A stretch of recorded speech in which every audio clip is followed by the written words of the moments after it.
Here was President Trump at the Met Gala yesterday.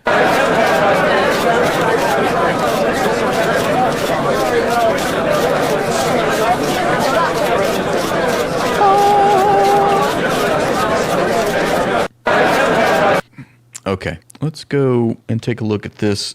This is from Obi-Wan, our esteemed moderator and friend of the stream. Let's see, it's Katie Halper, I guess, interviewing Butch Ware. The Democrat establishment. Yes, we love Butch Ware. $20 million trying. Wait, let's go back. We got to hear every word. This is one of the only people that I can listen to like for hours and never get tired. This guy. The Democrat establishment spent $20 million trying to sue Dr. Jill Stein and myself off of the ballot in multiple states. If they would resort to this kind of, absurdity, like breaking every rule in the book and being naked about it, not even really trying to cover it up, then it means that they're really afraid. And they should be, because we constitute an existential threat to the Democrat establishment in the state of California. Hell yeah. $20 million. Did you hear that? The Democrats spent $20 million trying to sue the Green Party to get them off the ballot. Tell us the latest that you're dealing with from the Democrats as you are attempting to run for governor for the state of California. Yeah, so I refer to them as the Democrat Party rather than the Democratic Party because they don't want people voting for anything. And whereas Republicans usually try to steal elections after the election, see George Bush and Donald Trump, the Democrats like to try to steal an election before it happens. So they spent $20 million trying to sue me and Jill off of the ballot in multiple states in the 2024 presidential election. And now in the state of California, they are trying to use the Secretary of State's office to eliminate me from the ballot on an absurd technicality that, in point of fact, we demonstrated in court. It's a completely fallacious claim. So here's what they said. What they said is that I left a phone number unredacted on what should have been a redacted copy of my 2024 tax returns. And on the basis of this flimsiest of pretexts, they were going to disqualify me from the ballot in the state of California. And the news on this front today, I'll go back, to explain the full context. The news on this front today is that yesterday we filed suit in federal court because we're not going to take this nonsense lying down. And we are prepared to take this. This just shows you every time that there is that subordinate opposition party, anytime you want to critique, even just as an influencer or, as a political candidate, you have to cross all your T's. You got to dot all your I's. You got to get everything perfectly right. And if you don't, they will always try to attack that, Whereas if you're in power, you can lie with impunity. You can do all kinds of illegal shit. It doesn't matter. The legal fight as far as it needs to go, because this cannot stand. Here's what happened. Each candidate is required to submit redacted and unredacted copies of 5 years of tax returns. The unredacted copies are meant to stay on record with the Secretary of State. The redacted copies become public, and you redact information that's private, right? Your personal phone number, your street address, those kinds of things. So apparently what they claim is that there were deficiencies in my redacted copies that they couldn't explain what these were when they first sent an email saying that we needed to fix this. So March 7th, they sent a message saying, no, not redacted, returns not submitted. And we were like, that's a triple negative. No one knows what you're asking for. We didn't even have to get back to them to clarify, because on March 10th, they sent a new message saying, no unredacted tax return was submitted for these 2 years, for 2022 and 2023. So then we asked for clarification. Well, in your first ungrammatical message, you said that we needed to resubmit 4 years of tax returns, and now you're saying we need to submit 2. So then they wait 2 more days and say, no, you have to submit all 4. Now, mind you, on March 7th, when they initially sent this email, they said, if you don't fix these deficiencies, which again, they have not yet defined, by March 16th at 5 p.m., you will be disqualified from the ballot. The back and forth continues like this for a full week. And finally, on Friday, March 13th, we get an order with which we comply. And we just send entirely new copies of both redacted and unredacted forms. They receive them. They open them Monday, March 16th at 9:17 a.m. And then at 4:50 p.m., they send me an email saying, you left your phone number unredacted on this form. Oh, my God. And you will be disqualified from the ballot if you do not correct it in person in the next 10 minutes in Sacramento. In right. My God. Yeah, how did I know it was going to be between 9 and 5 that they were going to not be able to Yep. 5 p.m. Oh, look, got to go home. Send you this They notification. gave 10 minutes warning for a document request, but it gets worse, Katie. You think that that's the worst of it. So we file a lawsuit with a writ of mandate to make this stop, right? We file it within 48 hours because the voter's guide is supposed to go out at the end of March, right? And so what we're seeing is that this is actually probably not an effort to knock us off the ballot. They know this can't hold up in court. We assume this is just an effort to keep us out of the voter's guide, and we have to file within 48 hours. Otherwise, we won't even get a hearing before the voter's guide is mailed out because they're trying to knock down our visibility and our name recognition. So we file within 48 hours. We go into court March 26th.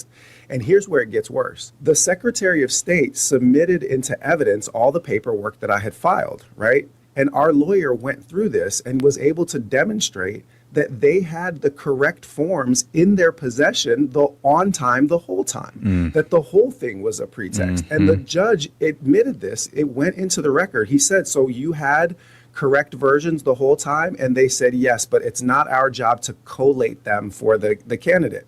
So literally, they were admitting that they had full copies of all of the paperwork, but they were saying that because I hadn't responded the way that they had suggested, that didn't matter, that they actually had the paperwork correct. And then lastly, on this particular point, our lawyer was able to demonstrate in court that they falsified the email thread. They submitted falsified documents into evidence because they went back into the email thread. And remember that ungrammatical email that I mentioned on March 7th? They fixed it to make it look as though they had issued a proper document request in the first place. And, travesty of all travesties, the judge is completely unmoved. He enters into record that they changed the email thread, enters into the record uncontested that they had the documents in their possession on time the whole time, and nonetheless denied our writ of mandate. Why would he even do that? Because he was sent to do a job the same way that paper pusher in the Secretary of State's office was sent to do a job. Their job was to get me off of the ballot. Their job was to make sure that I did not appear in the voter's guide. And there was a very simple reason for this, is that at that time, the leading Democrat candidates, Tom Steyer, Katie Porter, and Eric Swalwell, before Swalwell imploded, right? They were all polling at 10%, and I was polling at 5%. That was in published numbers and they must have had internal polling because we don't have money to run a bunch of polls. So they must have had internal polling that had me running neck and neck. And just understand what it would do to Gavin Newsom's presidential chances, what it would do to the Democrat establishment nationwide to have a Green Party candidate within 4 or 5 points of the lead in the primary elections in the state of California. So we immediately filed an appeal after they had this absurd ruling. In the Secretary of State's opposition to the appeal, they conceded that they had the documents in their possession the whole time. So then and now they simply said, well, the voter's guide has already been mailed out. It's too late for us to change anything about it. Wow. So they stopped even arguing that my paperwork was somehow deficient because we had demonstrated that it wasn't. And now they just simply said, well, it's a big deal to mail out all of these mailers. It's very expensive. And so we can't, change it. The appeal judge, again, in the same Sacramento district, beholden to the same political authorities, denied our appeal without explanation. So no notes, nothing explaining why. It just said writ has been denied. So just to be clear, what Donald Trump does with the Republican Supreme Court, that's child's play compared to what Gavin Newsom does with the judiciary inside the state of California, right? He uses it to take out any kind of political challenges or political opposition. So we never expected to get redress from a court in the state of California, but we wanted to let the process follow through. The appeal was denied at the end of last week. So we filed our federal case yesterday. The federal court case is the place where we expect to get relief. We have a request for a temporary restraining order and a preliminary injunction that would stop those ballots from being mailed out until a hearing on this takes place. Because there is no world in which Voters should be disenfranchised from having their choice on the ballot because the Secretary of State lies and says that there is a deficiency that does not exist. And then after excluding you from the ballot says, well, now that you're off the ballot, it's too late for us to do anything about it. And you would never know any of these details. You know, you see how nuanced it is. You see how technical it is. They have so many different tactics and ways to undermine us so that, you know, we don't have any real political agency in this country. And they're on the front lines. Like when I told you yesterday, when I campaigned, I don't know if you could call it that, but I definitely did some events for the Green Party and, endorsed Jill Stein and Butch Ware for president and vice president. And I learned so much about what this party faces, specifically from the Democrats. And you just would never have any idea. And then you log online and you see on Twitter people saying, oh, where's Jill Stein? What's the Green Party doing? Man, they're doing so much behind the scenes that you will never hear about because that's by design. You're just, reporting, you're giving credibility to the malevolence, the duplicitousness. Wow. So you said that Democrats steal elections before they happen, Republicans steal them after. Can you elaborate on this? Sure. So the Democrat establishment, as I mentioned, spent $20 million trying to sue Dr. Jill Stein and myself off of the ballot in multiple states. They have actually removed ballot access from the Green Party in the state of New York. So you can't file as a Green candidate in the state of New York. They go to war with anything that might appear to the left of them. And so when I hear, Democrats complaining about Republican efforts to disenfranchise voters, I mean, I have to laugh because they literally spent more money just trying to sue us off of ballots in 2024 than the Stein-Ware campaign spent in total. Wow. The Democrat Party is, as my colleague at UC Riverside, Dylan Rodriguez, has called them, he said they're the most effective counterinsurgency institution ever to emerge in human history. Their job is to try to destroy anything from to the left of them from ever seeing the political light of day. So we expected this, by the way, right? I had a war chest set aside for us to pay lawyers. We were ready for that. We responded in timely fashion to all of it. I need to get me a war chest. Chicanery because we knew it was coming. And by the way, it is only just beginning because our polling has improved since they knocked me off of the ballot. Because the media coverage inside the state of California, there's been right-wing media that's covered it. There's been left-wing media that's covered it. There's been local media that's covered it. But none of the national political media outlets have covered this story because it makes the Democrat establishment look so bad. Yeah. Right? Because it's very clear that if they would resort to this kind of, absurdity, like breaking every rule in the book and being naked about it, not even really trying to cover it up, then it means that they're really afraid. And they should be, because we constitute an existential threat to the Democrat establishment in the state of California. So I'm going to get back to that. I just want the existential threat, but I do want to add one thing, which was the amazing job that they did in North Carolina with Matt Howe, when they literally, the Democrats got impersonated Green Party officials and called people and told them not to vote for him. And they called people to tell them to rescind signatures that they had submitted so that he would be disqualified from a ballot. I mean, you have to understand, there is no depth to which they will not sink in order to try to stop Green candidates. And the reason for that, so in the last 3 years nationwide, Greens have won 57% of the elections in which we have run a candidate for office. Those are mostly from mayor down. But what it means is that consistently, when there's not a fire hose of money that the Democrats can pour into an election, and when there's not mainstream media coverage to overdetermine the narrative, and it's just races that are run on policy and candidate quality, we beat Team Blue and Team Red together. That number, 57%, is nationwide. That number in California in the last 3 years is 79%. So they know that our platforms and policies are things that voters are going to respond to. And what they fear is people hearing this message, seeing the candidate, having the policies explained in, open public forum. I think that the principal reason why they did this was to get me out of the debate that's taking place tonight at Pomona College with CBS Sacramento. And just for context, the same civic organization, APAPA, Asian Pacific American Political Association, they held a debate last September. Everyone that was, I participated in that, everyone that was there perceived the difference in candidate quality. There had been a previous one at SEIU Local 1000 in Sacramento that went so badly for Katie Porter that we found out after the fact that SEIU leadership went to the Democrats and said, you need to get another candidate into this field. That's when Eric Swalwell entered the race, and it helped solve a puzzle inside our campaign, which is we didn't know why the first 4 questions on Eric Swalwell's survey that he sent out when he was trying to decide whether he would run were all about me. And the reason is that everybody in the Democrat establishment saw me dismantle their whole field at the SEIU debate in August of 2025. And that began a concerted effort to make sure that that never happens again.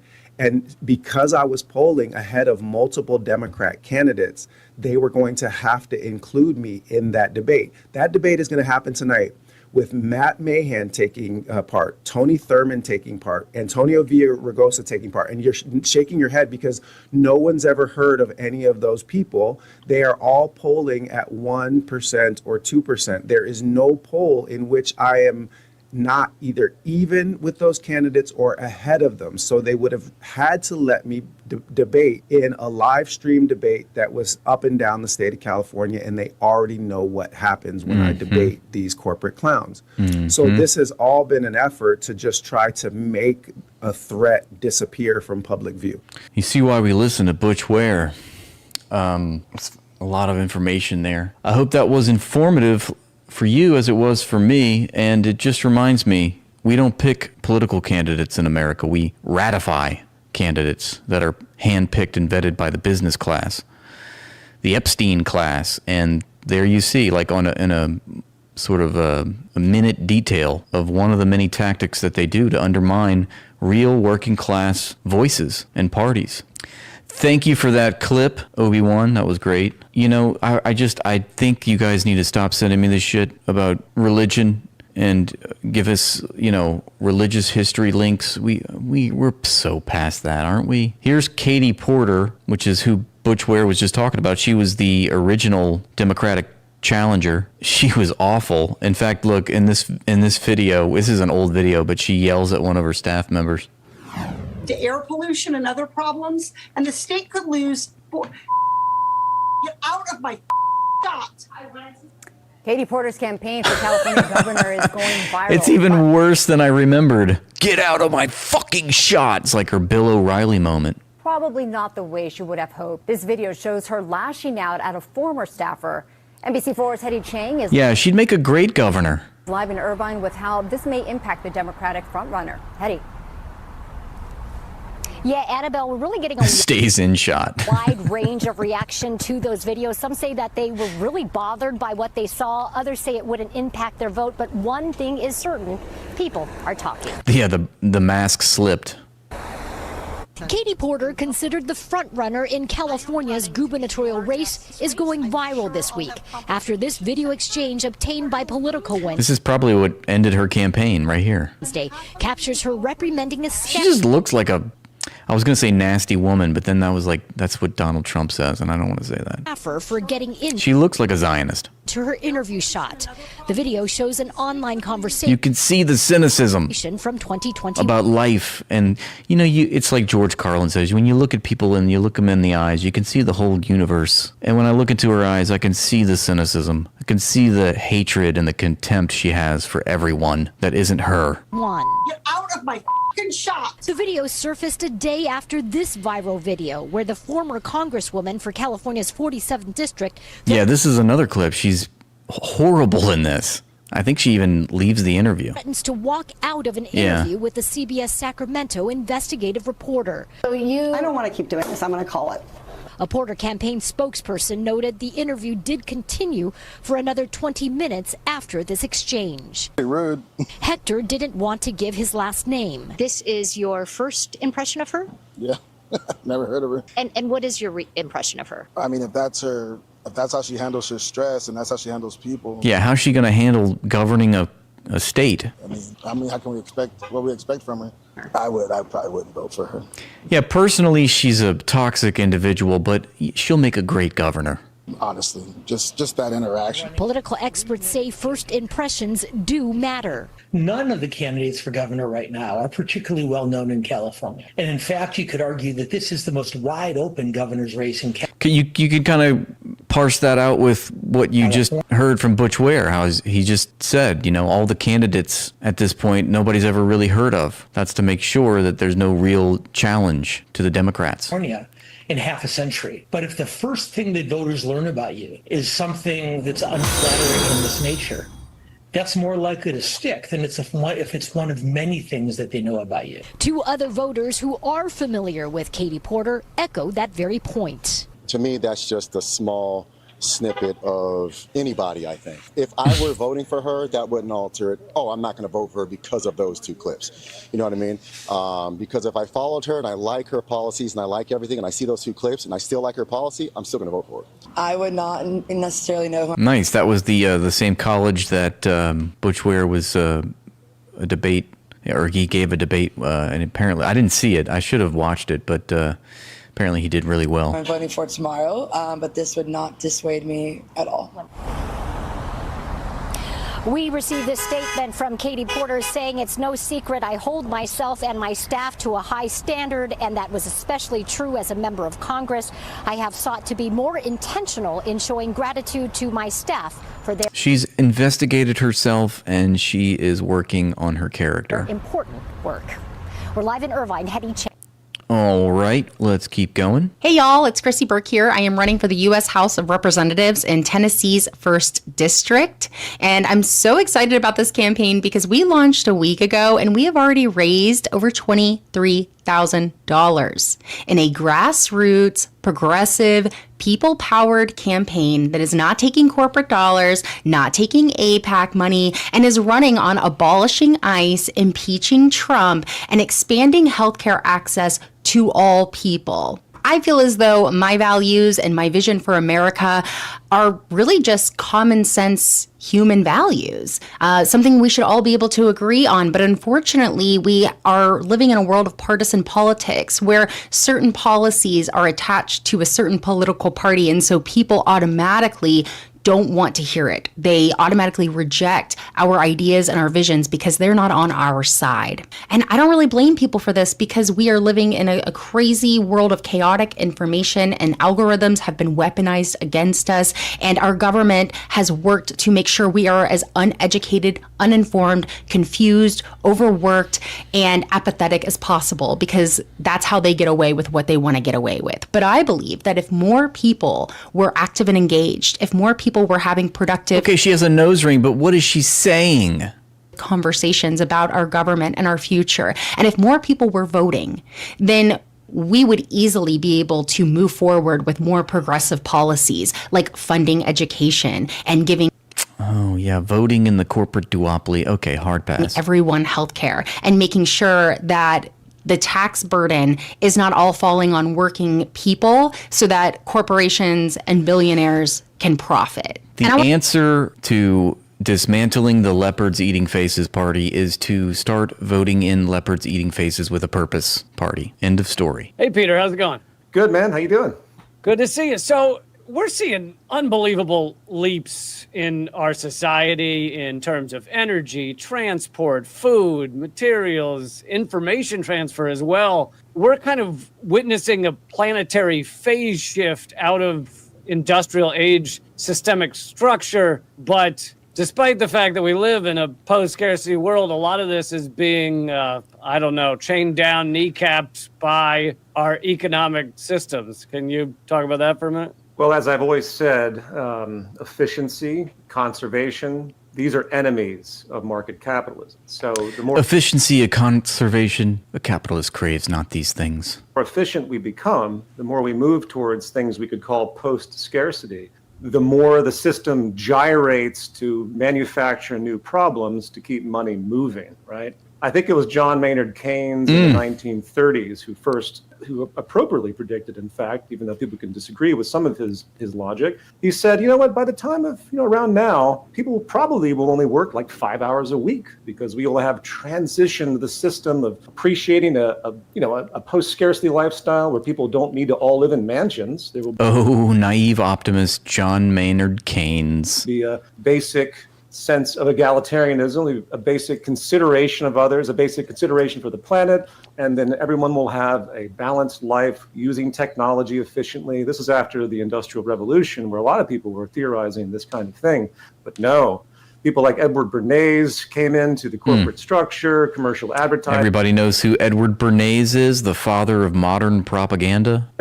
Decided to pervert everything, and not just because for money and profit in the explicit sense of gain, but because that's what the system requires. It's an infinite growth system. So the more efficiency we create, the more you have to compensate for the loss of sales because of that efficiency. As we fly past planetary boundaries for sustaining life, you point to the main cause being not just capitalism, but market economics in general. Can you explain? Sure. As a matter of semantics, I would say that people that use the term capitalism are talking about an institutionalization of a larger systemic process, and that is the dynamics of market economics. Market economics grows and manifests as a complex system with different permutations, and capitalism as we see it is kind of a snapshot. So, we get that out of the way. But at the core of this, capitalism is an institution, but the actual system function is economic trade through markets and all the dynamics that go with that. And that is, once again, an infinite growth, insane system that has no compatibility with the ecosystem. Is an infinite growth system that needs constant consumption that is based on the premise of trying to do something about scarcity. So if you can wrap your head around that, it's one of the more mind-blowing paradoxes of the system, because it's based on scarcity, which means we don't have enough to go around, and this basic ethos that accepts inequality, that accepts capitalism is going to solve the problems that it created. Poverty and all of that. But yet, simultaneously, it says, but we need constant consumption to make it work, because that's what the machine needs, like the pedal on a car. The constant capitalism is artificial scarcity. Consumption is the gas in the engine of market economics or capitalism. And therein lies the fundamental sickness, the fundamental dysfunction, I should say, of the system that we have to move out of, particularly for the environment. There's no hope for the environment as long as the system persists. It doesn't matter how you regulate it. The actual system function is an infinite growth cancerous phenomenon. Cancer is the best analogy to this. It just keeps dividing and opening and expanding, and that's all it knows how to do. And you can try to get people in there to close this down and have regulation for this, but what is the core what is the core MO of the system? Buying and selling, and the naivety to think that we would not buy and sell, politicians, legislation, policy is just that, utterly naive. Because everything in the United States must be treated like a business. Every aspect of our society is treated like a for-profit business, and that is utterly insane and sociopathic. Everything is for sale in this system. That's been the general evolution of the entire thing. You had kind of restrictions during the FDR period. You have other countries that do things a little bit more maturely, but everything moves toward the same basic direction. We're going to buy and sell literally everything. We're going to make a marketized society. It's not a market economy, it's a market culture and a market society. And the more this evolution continues, which is exactly what's happening now, as we see, especially in the United States, the more any regard for the ecosystem is pushed to the side because it is hindering economic growth. And the system will not tolerate any hindrance of economic growth. The way that the economy is organized creates the culture, ultimately, largely. Particle, every cell in the being of the entire global society will eventually agitate toward stopping anything that inhibits economic growth. And any kind of conservation is thrown out the window. For the first time in human history, we've never experienced the kind of environmental crisis we have now. It's because of the system, of course. And now we see this clamoring to try and clamp things down for the sake of future generations and livability of the planet. But that more than ever is now having the largest degrowth effects, and which is why, once again, I thought Lee had a booger there. I was just trying to help him out and pick it, but he's pretty clean actually. It's not going to work. It's a brick wall, and the only thing we can do is to remove the system before it basically kills all of us. Yeah, I call that that kind of endless movement towards that endpoint, the gravity of capitalism, and I'm sure I'm not the first to call it that. Sure. Last question. In order to create the systemic change we need, you talk about in-system and out-system activism. Can you explain what they are and why certain kinds of activism don't actually create real change? It's simple. In-system activism assumes the channels of democracy as we know it will work within the confines of the overarching capitalist system and the power system that comes from that. Because it's not. Have y'all ever noticed that Jewish stereotypes and capitalist stereotypes are the same stereotypes? It's not just the actual mechanics, procedure of the system, or the inequalities. All of that translates into power dynamics. It's a hierarchy-producing system, and the power system is just as important to recognize. Capitalism is a system of power, and people often forget that. So if you go about your activism unaware of that, and you just sort of believe that the moral aptitude of your politicians, which are funded largely by lobbyists, and I don't mean just in the United States, but I mean globally, or they're involved in cartels, if you look at, or oligarchs, I should say, like Russia or China, all the basic dynamics are still there in terms of the power imbalance. And the more people go up that ladder of hierarchy, the more power they get. Really? You never saw the Shlomo dude rubbing his hands like, I'm going to get those guys, I'm going to steal that land, and I'm going to make a profit. And then you see the capitalist memes with the little piggy dude, and he's like, yeah, more. I don't know why he sounds like Beavis, but yeah. They're rewarded by the system, the less, on average, in probability, they're going to be willing to do anything to move against their benefit of both power and wealth. And that's basically what's happened. So activists can't think that way. They can't think they're going to change their society or the world through traditional channels within the system. You've got to go outside, and you have to be willing to... I don't want to go outside. I have agoraphobia. Attack the very system and to build out contrary systems or contrary attributes of a system, such as things like open source, such as instead of being fearful of technological unemployment, seeing it as a wonderful benefit for humanity. Changing all the incentive structures, in other words. You have to want a society based on sharing. You want an access society as opposed to a property society. And when you put all that together, it's a completely different value system and a completely different set of demands. And you hope that those demands can coalesce into a new model. And ultimately, as far as I'm concerned, after all these years of doing this kind of work, I no longer, as I said earlier to you before, do I believe in trying to appeal to power. We have to try, but it's not going to be the end. We have to build out new systems. The beauty of technology today, through what's called ephemeralization, doing more and more with less and less, is that we can create pockets now of people living very differently in small communities, or I should say communities that are shared in networks, node communities. They can be anywhere in the world, but they're doing things differently. They're starting to engineer their own system of economics. And this is a project I call Integral, and we can talk more about that as it's developed. I've talked about this a great deal in my podcast. If anyone wants to learn about it, I go into a great deal about the structure of it in episode 53 of my last podcast. To me, it seems like a glaring point, what you just said, cows for cheese. This is something that I've been saying. A revolution now. So out-system activism means ultimately building literally a new system from the ground up, strategically, where you want to suck all of the energy from the existing system, get people to realize that they can live differently in an egalitarian system where people aren't dying on the streets. And we can do that, sucking people away from the current system, starving the beast, as it were. And that's the core of what I mean by out-system activism. That sounds good. Let's do that. Let's just do that. Let's just do that. Peter, thank you so much, and always appreciate talking to you. And yeah, we need dual power in the political system and the economic system. We need working class institutions in the economy, strong labor unions, and we need a vanguard political party to spearhead the movement. And that is not the Democrats. What is this? This guy is going to get banned. Soon the excrement will be whole again. Epstein shall be inside all of us. First is... I don't see the value in that. That's just gross. Some may be familiar with comments recently coming out. Boring. So look at this. Consider this our economy. You have 50% of white collars are going to vanish over the next 5 years. Gone. Which means that those people are going to have to liquidate their stocks. Oh, I think I see where this is going. To pay for their homes, which will eventually run out, and mortgages will go unpaid, forcing them to sell their homes. And what are the jobs being lost? They're white-collar, high-end jobs that in the eyes of the bank, they were like, hey, this is a guaranteed guy to pay his mortgage. We call them AAA. And guess what? They're gone.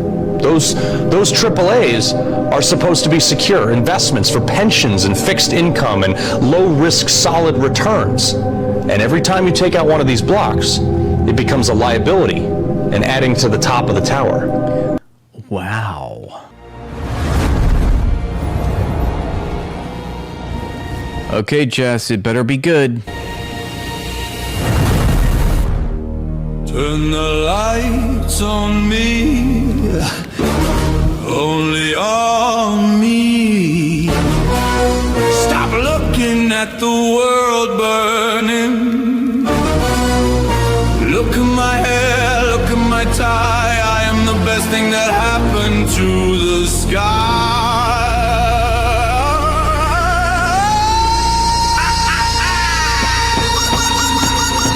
I draw the borders with a Sharpie pen. I fly the experts, I don't need the men. They say, sir, the science says it's gonna crash. I say, shut up, loser, and bring me the cash. I stared at the sun and I didn't go blind because I have the greatest, most beautiful mind. I treat the nukes like a video game. If the city explodes, well, they know my name. I hold the map upside down, who cares? The world is mine and you're just a spare. I'm the king of clowns on the golden throne. I love the sound of my very own tone. The world is a joke and I'm the punchline, but I'm drinking the blood like it's vintage wine. Dance, puppets dance while I tweet from the bed. I'm the greatest disaster that you ever fed. Look at the peasants begging for bread. I give them a circus and speeches instead. We are hungry. Oh, stop with the tears. I haven't paid taxes in 70 years. I press the red button just to see the flash. I treat the Constitution like a piece of trash. My rallies are huge, my ratings are high, so who cares if a couple of million die? It's reality TV season. Yeah, it's like Imagine Dragons, right? Finale, and I'm the star of the Grand Valley. You are destroying us all. But look at the ratings, best ratings ever. Water is rising. I have a boat, a gold boat, you don't. You are a fool. I am a genius, a very stable genius. God help us. I am God.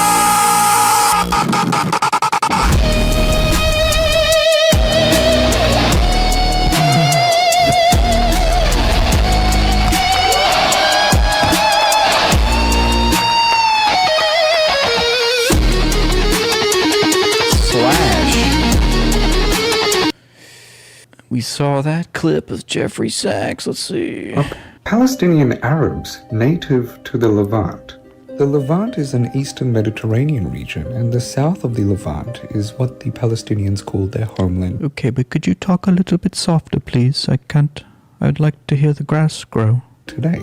But if you're familiar with politics of this region, you might have heard the argument that these Palestinians are not really from this land and are the descendants of Arab invaders from the Muslim conquests of the 7th century. So then the question becomes, are Palestinians the result of a mass migration following the Muslim? Now, just what the fuck is that supposed to mean? I am full of life and mirth and whimsy. I have a lot of love in my heart. I am not dead inside. Conquests, or are they the descendants of pre-Islamic population? I am. Well, logically speaking, everyone in the world is a mix of multiple ancestries, and the Palestinians are no different. However, there have been... Okay, Martin, you little bitch. Only the weak go to sleep. Whatever. I guess you're not a revolutionary. Guy needs to sleep. Okay, Grandpa. A few studies done that delve into the genetic ancestry. I am. I'm living, I'm laughing, I'm loving every minute of everything ever. This is just the best. We're on the best timeline. Obviously, there's nothing to be upset about. There's nothing to break my spirit. Of Palestinians. This study published in 2020 showed that ain't nobody gonna break my stride. There is a significant degree of genetic continuity amongst the Arab-speaking population. I can't listen to this guy because I'm gonna be put to death. Not death. I'll be put to sleep. Our friend Nico House, Nick Shirley, posts a video on X claiming that his life is in danger and that the Cuban government is trying to kidnap him for exposing the humanitarian crises caused by communism. I think there might be a little bit more to it than that. Even saying he and his crew were looking for escape routes. The problem is there's absolutely zero evidence proving his life is in danger or that anyone has tried to detain him. Proven by multiple content creators since arriving in Cuba. Secondly, the donkey accidentally admits that the humanitarian crises Cuba is experiencing right now is a direct result of sanctions. Yes, now you're getting it. And Trump's decision to block Venezuelan oil from reaching the country. So the one and only Nick Shirley is claiming that he is being held hostage in Cuba and is currently looking for an escape route. At least that's what I was able to gather from that indiscernible marble word vomit that Nick Shirley likes to call reporting. And look at those ornate curtains. He's under fear of his life right now. Recent video, Nick Shirley claims that he went to Cuba in order to expose the humanitarian crisis caused by... He looks like he's in Trump's ballroom. Communism. I think you guys should know exactly what is happening and the risk we are taking here in Cuba to try and show... Oh my God, and he's speaking low in his hotel room, his 4-star hotel room. That's how you know this is really dangerous. People the truth about the realities of communism and what's happening here in Cuba. As most of you all probably know, Cuba is suffering from massive power outages right now, amongst other problems. Now, even though in the video Nick claims that these problems are being caused by communism, he actually directly mentions the fact that these problems are being caused by the fact that the United States took over Venezuela, kidnapped Maduro, and then blocked the oil Venezuela was sending to Cuba. There's a big problem taking place. And that's just for starters, okay? There's no greater victim of international terrorism at the hands of the United States than Cuba, this little island in the Caribbean, right there in the dragon's jaw, the dragon's teeth of empire. Here in Cuba, completely encircled, completely blockaded for decades now. The largest humanitarian crisis they've had in maybe 50 years. And well, they've been blockaded and sanctioned for going back to 1959 and even before then, but we're saying 1959 because that's when the Castro Revolution took place. And that there's no oil or gas due to the blockade after Trump and the United States took over and captured Maduro.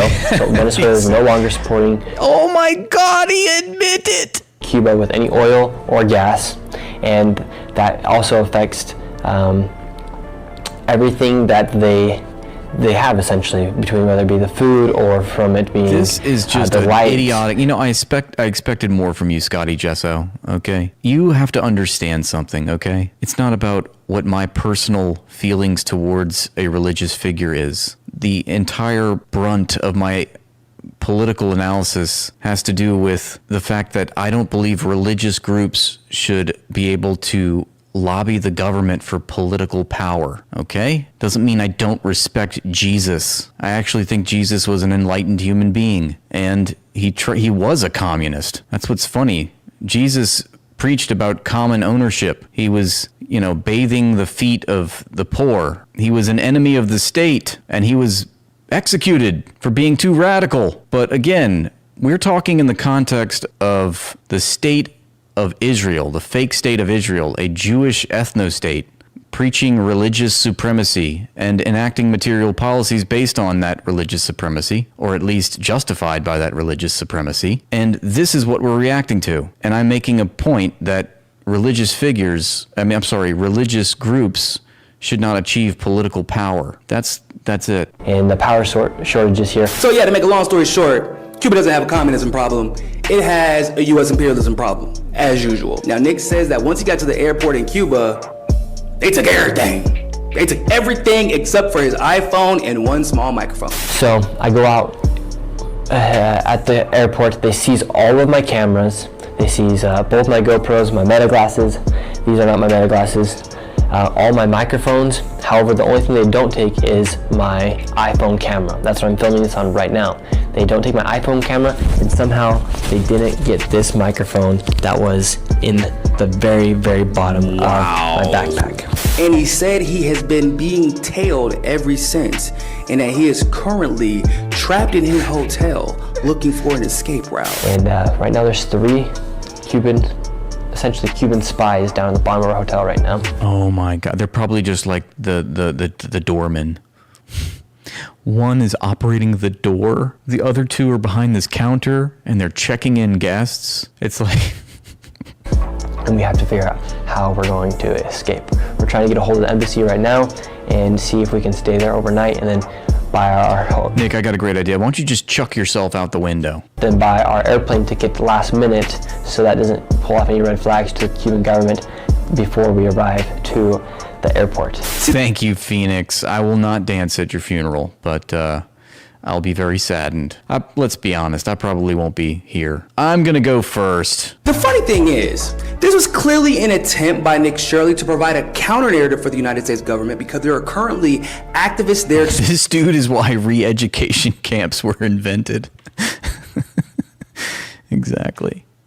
To the gulag, Nick. Off you go. Exposing the humanitarian crisis and going viral doing so, and exposing the fact that it's been brought about because of the United States. Nick also didn't realize that some of those activists are still there and... Yes, but you underestimate my death drive, Phoenix. Went to his hotel and showed there is no one looking to arrest or detain Nick Shirley. We are going to make it out of Cuba. If there's a will, there's a way. I'm currently here at the front desk check-in where Nick Shirley said this lavish Mac goes to the actual hotel that Nick Shirley is staying at and calls out his bullshit. I love it. He's being held hostage by the Cuban government. We legit have Cuban spies at the bottom of our hotel room. Nowhere to be seen. Neither is the security and the CIA and the spies that were supposed to... That's the one, PJ. You got it. Thank you, Six Pack. Palestinian flag is now the flag of the global resistance against the white empire, West empire, white, and, Jewish empire. Holding you hostage. They're in the lobby right now. The security guard just went down to see what was going on, and they're all down there in the lobby. Walking in. Hola, buena. This is probably the most dangerous situation I've ever been in, especially when you have... I award you nothing, PJ. That did not count as a point. Remember, your social credit score on this stream is taken very seriously. But I do find it ironic, though, because you know who did get arrested and detained upon re-entering the country after returning from Cuba? American activists who went there to provide humanitarian aid. You know who did? Thank you, Jeff Zimmerman, the Jewish author. I appreciate that. Nice comment from you. Have their bank accounts frozen when they tried to open their applications in Cuba. U.S. citizens in Cuba, only there to provide humanitarian aid. You know who probably didn't have their bank account frozen? Nick Shirley. Which brings us to the most important point. If Cuba was tailing Nick Shirley, that's a good point. And I truly hope that they were, it would be absolutely justified because it is very obvious that Nick Shirley is nothing but a U.S. government asset. You gotta remember the last time Trump started speaking about a group of people. Yeah, that's right. He went to this Muslim daycare center or something, or was it LGBT? I forget. In a particular place, it was Minnesota. Oh yeah, that's right. Nick Shirley ends up there, provides reporting that results in 0 charges, 0 arrests, but it ended up becoming a national disaster because people died, were physically assaulted, and harassed, all because of fallacious reporting by Nick Shirley that Trump then used as a catalyst to send agents into Minnesota. To further stop Medicare and Medicaid from being looted by criminals and thugs, we've launched a war on fraud. You've been watching it in the papers. We're all over Minnesota. What's wrong with people? Why do you write this comment? Are you having a good day? Is everything okay in your world? You're preaching and proselytizing about Jesus, and now you're telling me see you on your way to hell. Okay, thanks. So given that Trump, his administration, and his cronies have been saying over and over again, Cuba's next, why would y'all think Nick Shirley would be sent to Cuba? Cuba, which we will be taking over almost immediately. On the way back from Iran, we'll have one of our big, maybe the USS Abraham Lincoln aircraft carrier, the biggest in the world. We'll have that come in, stop about 100 yards offshore. I can't believe this fucking clown is our president. Oh, it's just every day. And they'll say, thank you very much, we give up. Given that he talks as if he massages his brain with a screwdriver, I Nurse doubt Juliana, thank you so much for the 10 gifted memberships on the YouTube Live. I sincerely appreciate that. That's awesome. Everybody clap for Nurse Juliana. Wait, one of these. There we go. Yeah, clap, don't laugh. Very good, Juliana. Awesome. he's there to attend the medical school. When Nick Shirley shows up, is to start some shit on behalf of the Trump administration. I mean, Nick showed up on National Workers' Day, even though he tried to claim it's National Communists Celebrating the President's Day or whatever. And then he pretended as if he didn't know that they would all be in the streets celebrating on May 1st. The only problem is... Lots of love in the chat now. I love that. Tomorrow is May 1st. Suck it, Scotty Gesso. And that is essentially their 4th of July here. We're just outside of the hotel we're staying Love conquers all, Scotty. at right now. They're going to have a huge march for communism, for the current president. And that's their July 4th parade, essentially. Just like he coincidentally showed up to all those daycares in Minnesota when he knew it was during the holidays and no one's kids would be there. Nick Shirley is not in any danger. Yeah, he's like, there's nobody operating this supposed daycare centers. Like, you're past office hours, you dumbass. Really another attempt for Trump to fill his agenda to overthrow the Cuban government. It's not like he's, a U.S. citizen trying to exercise their right to free speech by criticizing Israel, for example. Then I might actually be worried. But, given that he has nothing to say about that, for someone who's so concerned about free speech, he should be okay. I ain't worried about it. Me and you both, Nico. Now to a confrontation between the president of Cornell University and some students. The students say he hit them with his vehicle after a debate over the war in Gaza, but the president says he was the victim. Let's bring in ABC's investigative reporter, Olivia Rubin. Olivia, what more are you learning? No, I'm the victim. Tonight. With controversy tonight after that altercation between the president of Cornell University and a group They threw their bodies at my car. of students, which unfolded in a campus parking lot after that debate on the war in Gaza. You see the moment. Saeed, I knew it. You're right there with me. I stole your comment, though, okay? You got to be a little quicker there, okay? I'm a quick draw, Saeed. Right there in this video given to ABC by the student group. They say they approached the Cornell president, Michael Kotlikoff, in the hallway to ask about free speech on campus and walked with him to his car. Then they say he, quote, just immediately started reversing into us. But Kotlikoff... I think also, just to add to that, Nurse Juliana, I think Nick loves shekels as much as he hates brown people. Telling a very different story, saying the group accosted him in the hallway, followed him across... It's like you wake up one day and you have a body and you have a life, and it's like, okay, who we hating? Who's got the money? Oh, okay, you got the money. All right, who do we have to hate? Okay, I'll say that. All right, great. Let me cash that check. Campus and then started, quote, banging on the windows, blocking the car and shouting. Kotlikoff saying he waited until he saw space behind the car and then was able to slowly maneuver out. And tonight, Whit, so far, no response from Cornell when we asked if they're now formally investigating. Whit. Olivia Rubin, our thanks to you tonight. That was the Cornell president, Michael Kotlikoff Owitz. Enheimer, Steen, Blatt, hitting two students with his car after they approached him to discuss repression of free speech on campus. That's appropriate. Yeah, why have an open dialogue with the students that you shepherd at this university? Let's just ram them with my car. Did you know that a Palestinian man is responsible for designing some of the world's most iconic symbols, the no smoking sign, the male-female bathroom sign, and so much more? Today marks the launch of the trailer to make this film a reality. The Department of Transportation is coming up with signs that don't need an interpretation. This you see all over the world now. The first presidential awards for design excellence. Mr. Roger Cook, designer. Roger. Raji. The envelope, which is still a symbol for... Whoa, Lolo. That's harsh words. That's an American institution. Email. No smoking, of course. The drinking fountain. There's the telephone. I always like the no smoking one. I kind of love this one here. We designed the men's room symbol, ladies' room symbol, no smoking, arrivals, departures, 74 of those symbols. They were designed by a Palestinian American symbolist. You hear that, DJ Khaled? Making sculptures that tell the story.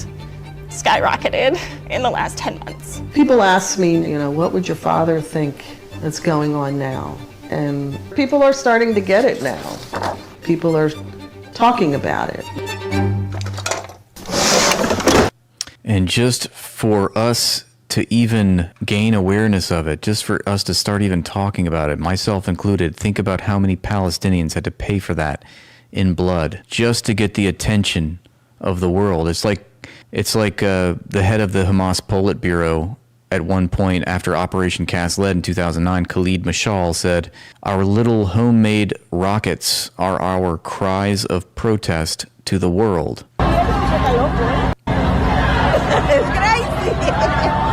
Wow, Chris Smalls got arrested at the Met Gala? This is what I want to see. I mean, I don't want to see him get arrested, but I want to see some antagonism at this Zionist party.